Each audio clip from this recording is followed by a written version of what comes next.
হাই friend, আজি লৈ আহিছো এখন নতুন ভিডিঅ'। এইটো ভিডিঅ'ত আমি আলোচনা কৰিম পঞ্চায়ত নিৰ্বাচনৰ বাবে প্ৰাৰ্থীসকলৰ কি কি যোগ্যতা লাগিব আৰু কি কি নথি পত্ৰ লাগিব প্ৰয়োজন হ'ব, এই বিষয়ে আমি এইটো ভিডিঅ'ত আলোচনা কৰিম। পঞ্চায়ত নিৰ্বাচনৰ বাবে প্ৰাৰ্থীসকলৰ কি কি যোগ্যতা লাগিব আৰু কি কি নথি পত্ৰৰ প্ৰয়োজন হ'ব সবিহে এইটো ভিডিঅ'ত আমি আলোচনা কৰিম। গতিকে ভিডিঅ'টো আপোনালোকে অলপো স্কিপ নকৰিব আৰু বেছিকৈ শ্বেয়াৰ কৰি দিব, যাতে প্ৰতিজন প্ৰাৰ্থীয়ে এই বিষয়ে জানিব পাৰে। আৰু যিসকলে এতিয়ালৈকে আমাৰ চেনেলটো ছাবস্ক্ৰাইব কৰা নাই, নিশ্চয় ছাবস্ক্ৰাইব কৰি ৰাখিব। আৰু যিসকলে ফেচবুকত চাইছে সেইসকলে ফলো কৰি ৰাখিব। পঞ্চায়ত নিৰ্বাচনত কোনে কোনে প্ৰাৰ্থিত্ব কৰিব পাৰে, কোনে কোনে অংশগ্ৰহণ কৰিব পাৰিব, এই বিষয়ে এইটো ভিডিঅ'ত আলোচনা কৰিম।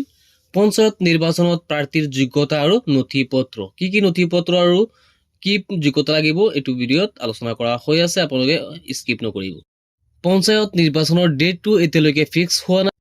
কি কি যোগ্যতা লাগিব, কোনে কোনে আগবঢ়াব লাগিব আৰু কি কি নথি পত্ৰ লাগিব, এইখিনি প্ৰকাশ কৰি পঞ্চায়ত নিৰ্বাচনৰ প্ৰাৰ্থিত্ব আগবঢ়াবলৈ বিচৰাসকলৰ বাবে গুৰুত্বপূৰ্ণ খবৰ। প্ৰাৰ্থীৰ বাবে লাগিব কেইবাখনো প্ৰয়োজনীয় নথি। সমবায় আপত্তিবিহীন প্ৰমাণ পত্ৰ NOC লাগিব। বেংক আপত্তিবিহীন প্ৰমাণ পত্ৰ অৰ্থাৎ NOCৰ প্ৰয়োজন হ'ব, বেংকৰ NOCৰ প্ৰয়োজন হ'ব।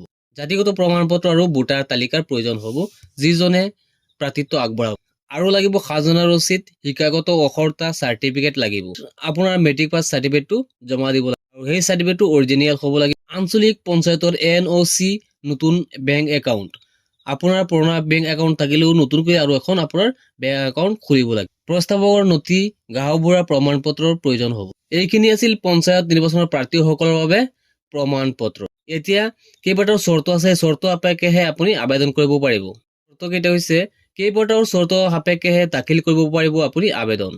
প্ৰথম চৰ্ত, শপতনামাত জমা দিব লাগিব শিক্ষাগত অৰ্হতাৰ প্ৰমাণ পত্ৰ। আপোনাৰ চাৰ্টিফিকেটটোৰ জেৰক্স কপি লগতে আপুনি জেৰক্স কৰি জমা দিব লাগিব আৰু এইটো আপোনাৰ অৰিজিনেলটো হাতত থাকিব লাগিব। প্ৰাৰ্থীগৰাকী একাধিক গাঁও পঞ্চায়তৰ ভোটাধাৰ হ'ব নোৱাৰিব। একাধিক জিলা পৰিষদতো ভোটাধিকাৰ প্ৰয়োগ কৰিব নোৱাৰিব। আৰু এটা ডাঙৰ চৰ্ত হৈছে, প্ৰাৰ্থীগৰাকীৰ দুটাতকৈ অধিক সন্তান থাকিব নোৱাৰিব। যিসকলৰ দুটাতকৈ বেছি সন্তান আছে সেইসকলে প্ৰাৰ্থিত্ব আগবঢ়াব নোৱাৰিব। কিন্তু লগতে উল্লেখ কৰিছে, অৱশ্যে 2018 চনৰ 19 মাৰ্চৰ আগৰ দুটাতকৈ অধিক সন্তান থকাসকলে আবেদন কৰিব পাৰিব। অৰ্থাৎ ইয়াত উল্লেখ কৰিছে 2018 চনৰ 19 মাৰ্চৰ আগত যিসকলৰ দুটাতকৈ বেছি সন্তান আছে সেইসকলে আবেদন কৰিব পাৰিব। কিন্তু 2018 চনৰ 19 মাৰ্চৰ পিছত যদি কাৰোবাৰ দুটাতকৈ বেছি সন্তান হৈছে সেইসকলে আবেদন কৰিব নোৱাৰিব। পিছত দিছে, চাকৰিৰ পৰা বৰ্খাস্ত হোৱা ব্যক্তিয়ে আবেদন কৰিব নোৱাৰিব।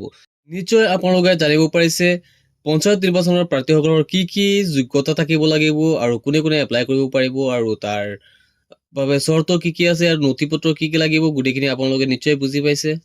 ভিডিঅ'টো আপোনালোকে অলপ বেছিকৈ শ্বেয়াৰ কৰি দিব, যাতে প্ৰতিজন প্ৰাৰ্থীয়ে এই বিষয়ে জানিব পাৰে। আজিৰ ভিডিঅ'টো এইখিনি আছিল। লগ হ'ব নেক্সট ভিডিঅ'ত।